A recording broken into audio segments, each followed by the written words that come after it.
हम अपने जीवन काल में किसी भी परिस्थिति में रहें, परंतु प्रत्येक परिस्थिति में यह बात स्मरण रखें कि हमारा भजन किसी भी परिस्थिति में छूटे ना। क्या ना छूटे? भजन ना छूटे। ये जीवन में जिसने सिमरण कर लिया अथवा इस पर जिसने ध्यान दे दिया, क्या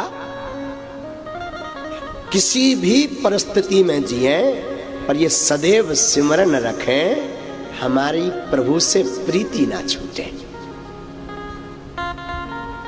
अच्छा समय हो या बुरा, देखो भाई, आदमी के ऊपर ही अच्छा समय आता है और आदमी के ऊपर ही बुरा समय आता है। हम आपके ऊपर ही दोनों परिस्थितियां आती हैं। पर कई बार ऐसी वृत्ति होती है, और देव योग भी कर्म फल भी कह सकते हैं। महाराज, कई लोग घोषणा कर देते कि भगवान तो है ही नहीं, साफ कपोल कल्पना है, अगर भगवान होते तो हमारे साथ ऐसा होता क्या? अरे भैया, आपके साथ जो भी हो रहा ये भगवान नहीं कर रहे हैं, ये आपके खुद के कर्म कर रहे हैं। आप केवल भगवान के ऊपर माथा थोप रहे हो। हम नहीं कहते इस बात को। इस बात को श्री रामचरितमानस में पूज्यपाद गोस्वामी तुलसीदास जी ने लिखा। कर्मो प्रधान विश्व करीरा, जो जैसे करई सो तैसे फल चाखा। जीवन में कर्म बड़ा प्रधान है। आप कौन सा कर्म कर रहे हैं ये सदैव सिमरण रखिएगा। क्या रखिएगा? अपना कर्म ध्यान रखिए कि आप अच्छा कर रही हो कि कहो बुरा कर रहे हो, हर पल। क्योंकि श्रीमान जी, जब आदमी करता तब ध्यान नहीं देता, जब उसका फल मिलता तब आए दादा आए दैया करता है। हाँ, हे भगवान बचाओ हम मरे, हे ठाकुर जी बचाओ, हे बागेश्वर वाले बालाजी बचाओ, हे गुरु जी महाराज बचाओ। तब ध्यान नहीं आए, जब आगी के लगे तुम करिया कर्म करत रहे तब भगवान कहाँ गए थे? है? अरे भैया, प्रत्येक कर्म करने के पूर्व में हो सावधानी रखिए, गंभीरता रखिए। आप क्या बोल रहे हैं, किसके खिलाफ बोल रहे हैं, कौन सा कर्म कर रहे हैं और इसका करने का परिणाम क्या होगा? हम नहीं कहते। गिरधर की कुंडलियां पढ़िए। बिना विचारे जो करे सो पाछे पछिताए, काम बिगाड़े आप नो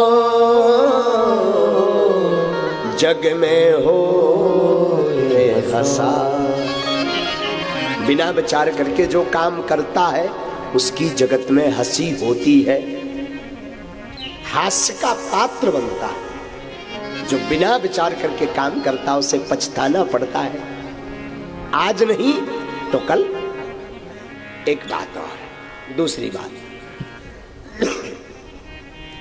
आपको जो दुख प्राप्त हो रहा, जिस संकट में आप अभी गुजर रहे हैं, तो कृपा करके मौन होकर के उसको सह लीजिए।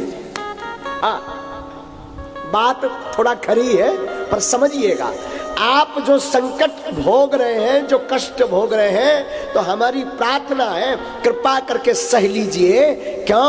क्योंकि अगर ये व्याधि निकल जाएगी, दुख का झूला जितना पीछे तक जाएगा, सुख का झूला उतना ही आगे आपको प्राप्त होगा।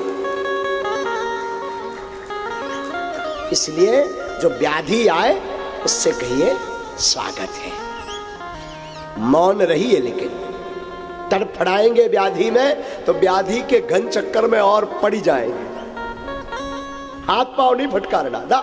संकट आया हाथ पांव मत फटकारो। लोगों की आदत होती है, आपके घर पर पैसा आ गया, सम्मान आ गया, बड़े आदमी बन गए, बड़ा सुख आ गया, तो घरवाई तक को खबर नहीं होती, पत्नी को भी खबर नहीं करने देते, और दुख आ जाए तो ढिंडोरा पीटते, अरे महाराज बचाओ। है? अरे भैया, जिस प्रकार तुम पैसा बिना बताए चुपके से रख ले तो सुख को चुपके से भोग ले, तो उसी प्रकार दुख को भोगना प्रारंभ कर दीजिए। आप जीवन में कभी निराश नहीं रहेंगे और दुख के बाद सुख आना ही है, इसमें कोई संदेह नहीं,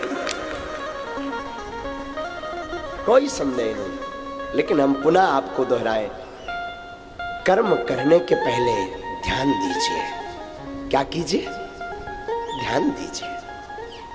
और प्रत्येक परिस्थिति में, कोई भी परिस्थिति हो महाराज, कोई भी, उस परिस्थिति में आप भगवत भजन मत छोड़िए, विठ्ठल का सिमरन मत छोड़िए, गोविंद के गीत मत छोड़िए, गाते रहिए, प्रभु के गुण गुनगुनाते रहिए। और इस बार मुझे बार बार जो है तुकाराम का एक विषय, बड़ा तुकाराम संत हुए, एक संत तुकाराम, अद्भुत महापुरुष महाराज, प्रतिकूल परिस्थिति में भी वो जिया करते थे। उनके साथ प्रतिकूल परिस्थिति होती थी, परंतु प्रतिकूल परिस्थिति में तुकाराम जीते थे। उनकी घरबारी बड़ी खतरनाक, तुकाराम की 2-4 बार जब तक वो गाली ना बक दे तुकाराम को, वो शांत नहीं बैठती थी। और एक जगह तो हमने पढ़ा कि तुकाराम को पीटती भी थी।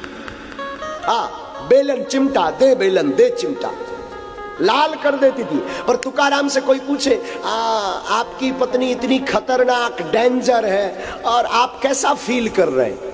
तुकाराम कहते, कुशल है कि भगवान ने ऐसी बीबी दी। तो कोई पूछे क्यों?